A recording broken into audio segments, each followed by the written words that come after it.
munaasabad ay ku qalin jabinayeen 28 arday oo wax ka bartay maxadka barashada culuumta diinta islaamka iyo luqadda carabiga ee Seelac ayaa xalay lagu qabtay magaalada Boorama. munaasabadan qalin jabinta waxaa ka soo qayb galay waalidiin, arday, maamulka iyo macallimiinta maxadkan, aqoon-yahano, haween, laamaha dawladda heer gobol iyo heer degmo iyo marti sharaf kale oo aad u fara badan. madashan ugu horeen waxaa ka hadlay maamulaha maxadkan Sheekh Xasan Khayre Dirir, waxa uuna ku dheeraaday heerarkii kala duwanaa oo soo maray maxadkani iyo halka uu marayo iminka.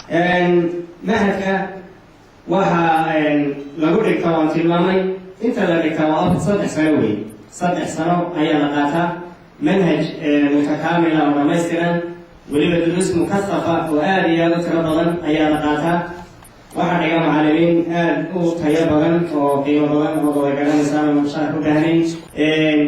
wuxuu macadku leeyahay qaabiliyad fiican ayuu leeyahay ilaa iyo iminka. aad iyo aadna waxaan ugu niyadsanahay inaan dowrkii xagga muxuu ahaa barashada tacliinta islaamiga inaan waxoogaa aan soo yarkicinay. takharujtay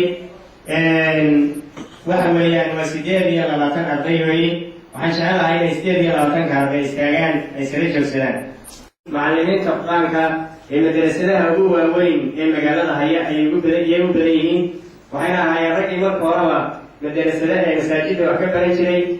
waxaa ku jira raggii iskuullada dhalinyarada ka soo baxday, qaar jaamacadaha muxuu ahaa waxa weeyaan wax ka dhigtay ama iminka ku jira ayay ka mid yihiin.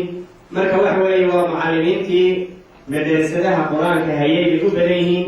waxay u badan yihiin raggii qur-aanka xifdiyey ayay u badan yihiin, xufaad ayay dhalinyartaasi ay u badan yihiin.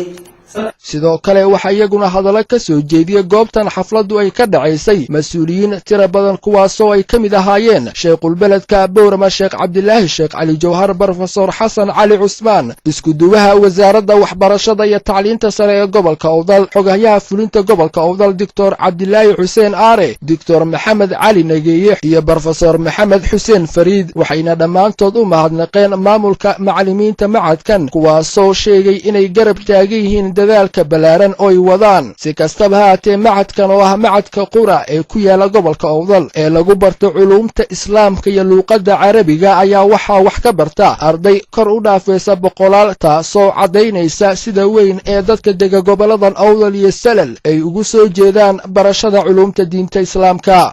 Cabdi Fataax Axmed, Somali Channel, magaalada Boorama.